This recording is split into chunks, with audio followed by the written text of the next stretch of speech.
Meron akong kukwento sa'yo. Ano to?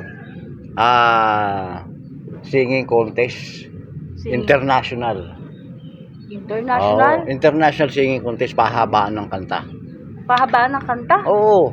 Ang mga kasali, Japan, Amerika, saka Pilipinas.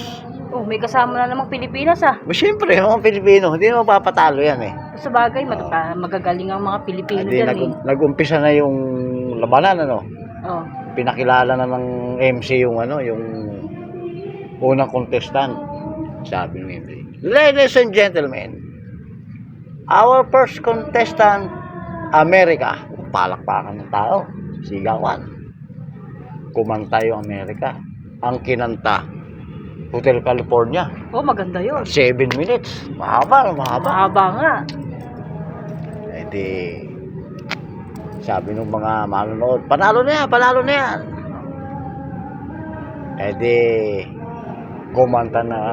Kakanta na yung Japan.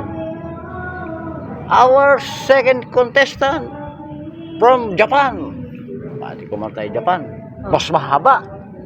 Dinoble niya yung haba ng Hotel California. 14 minutes 14 minutes. Abay, panalo ni Japan. Sabi nung mga manonood, sabi nung mga audience, wag mo nang pakatahin ng Pinoy, talo na yan. Dahil mahaba rin sa Japan. Wala na. Siyempre, yung Pinoy na kasali, hindi magpapatalo.